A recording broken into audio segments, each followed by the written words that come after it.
Welcome to A Course in Miracles in Practice, brought to you by the World Harmony Project. This podcast is all about taking the core principles of A Course in Miracles and putting them into action through the workbook lessons. Together, we'll lovingly examine one lesson at a time, offering insights and encouragement for your journey. We're thrilled to have you here.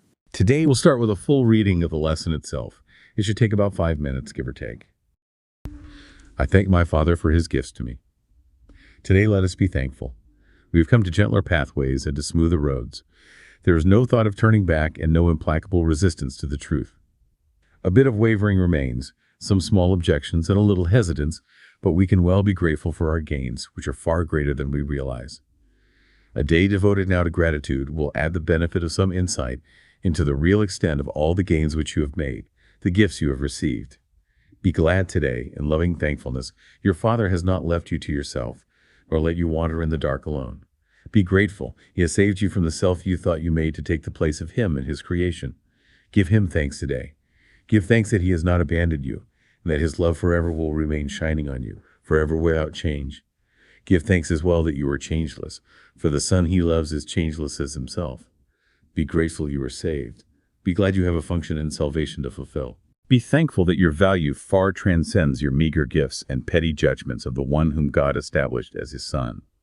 Today in gratitude, we lift our hearts above despair and raise our thankful eyes, no longer looking downward to the dust. We sing the song of thankfulness today in honor of the self which God has willed to be our true identity in him.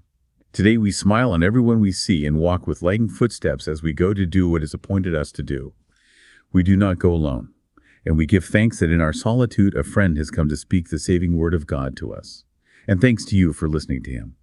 His word is soundless if it be not heard. And thanking him, the thanks are yours as well. An unheard message will not save the world, however mighty be the voice that speaks, however loving may the message be. Thanks be to you who heard, for you become the messenger who brings his voice with you, and lets it echo round and round the world. Receive the thanks of God today as you give thanks to him. For he would offer you the thanks you give, since he receives your gifts in loving gratitude, and give them back 1,000 and 100,000 times more than they were given. He will bless your gifts by sharing them with you, and so they grow in power and in strength until they fill the world with gladness and with gratitude. Receive his thanks and offer yours to him for 15 minutes twice today, and you will realize to whom you offer thanks and whom he thanks as you are thanking him. This holy half an hour given him will be returned to you in terms of years for every second, ability to save the world eons more quickly for your thanks to him. Receive his thanks, and you will understand how lovingly he holds you in his mind, how deep and limitless his care for you, how perfect is his gratitude to you. Remember hourly to think of him and give him thanks for everything he gave his Son, that he might rise above the world, remembering his Father and his self. So there it is, lesson 123. And right away, you can feel that central theme, can't you? It really emphasizes appreciation. It starts right there. I thank my Father for his gifts to me. Sets the whole stage. It's positioning gratitude as sort of fundamental to moving forward spiritually. But what strikes me is, right after that strong opening, it acknowledges, what is it? Mm-hmm. A bit of wavering remains, some small objections. Mm-hmm. Yeah. And I think that's so important. It's not ignoring the fact that we still have doubts or, resistance. Right. It's not saying you have to be perfectly grateful with zero hesitation. Not at all. It's almost like saying, look, even with that little bit of wavering, you can still be grateful for how far you've come and realizing that. That actually helps you move further. Instead of dwelling on the doubts, you're acknowledging the gains. And then it brings in this idea of becoming a messenger. How does just feeling grateful turn you into a messenger? When you genuinely connect with that feeling of thankfulness inside, it changes your state. And that state isn't just contained within you. It kind of radiates outwards. It affects how you interact, or general vibe, if you will. So it's like an echo. Your inner feeling bouncing outwards. That's a great way to put it. The echo effect of gratitude. You become a carrier of that thankfulness, maybe without even trying. More about embodying it. Precisely. Could you maybe give a practical example? How might that look in just, a regular day? Sure. Think about someone who maybe first thing in the morning genuinely feels thankful for something simple. Maybe the quiet before the house wakes up, or just Their cup of tea. Yeah, exactly. That little internal moment of appreciation might just soften their edges a bit. So later, maybe they're a fraction more patient with someone, or they offer a kinder word than they might have otherwise. And those tiny shifts then. They can ripple out. That colleague feels a bit better, maybe passes it on. It's subtle, usually, but it's an influence. You know, that actually reminds me of something I saw. It was a cashier dealing with a really long, slow line. People were getting frustrated. But when one customer finally got there, they were just really patient.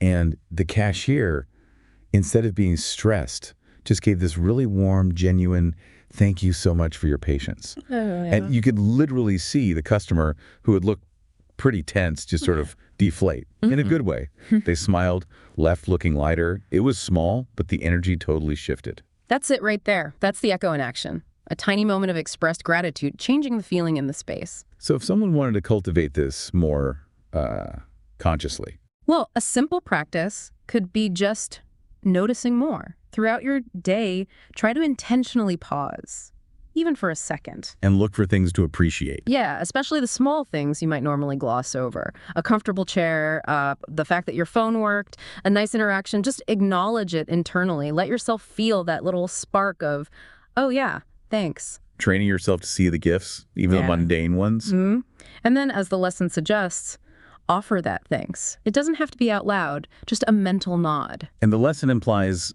God, or the universe, or whatever term resonates, receives that thanks and sort of amplifies it back. Yes. Gives them back 1,000, 100,000 times more. It suggests this reciprocal relationship where gratitude grows and spreads. Okay. So just think about that. Maybe take a second, everyone listening. Yeah, just consider, how might even a small feeling of thankfulness you have right now be subtly, maybe imperceptibly, contributing to the atmosphere around you? What little echo might it be starting? That's a nice reflection point. And hey, if you do have an experience where you notice this ripple effect from your own gratitude or someone else's, feel free to share it. Yeah, it would be interesting to hear those real-world examples. Definitely. So, wrapping up this part of the discussion, it seems Lesson 123 presents gratitude not just as a feeling, but as like an active principle. Right.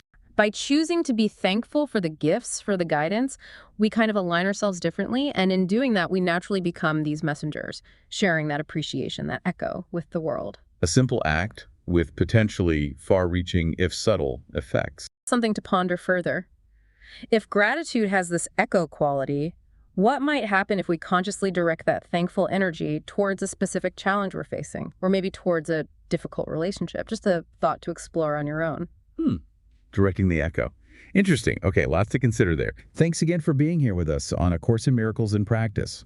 If anything we talked about made you pause or think, or, left you wondering, but what about?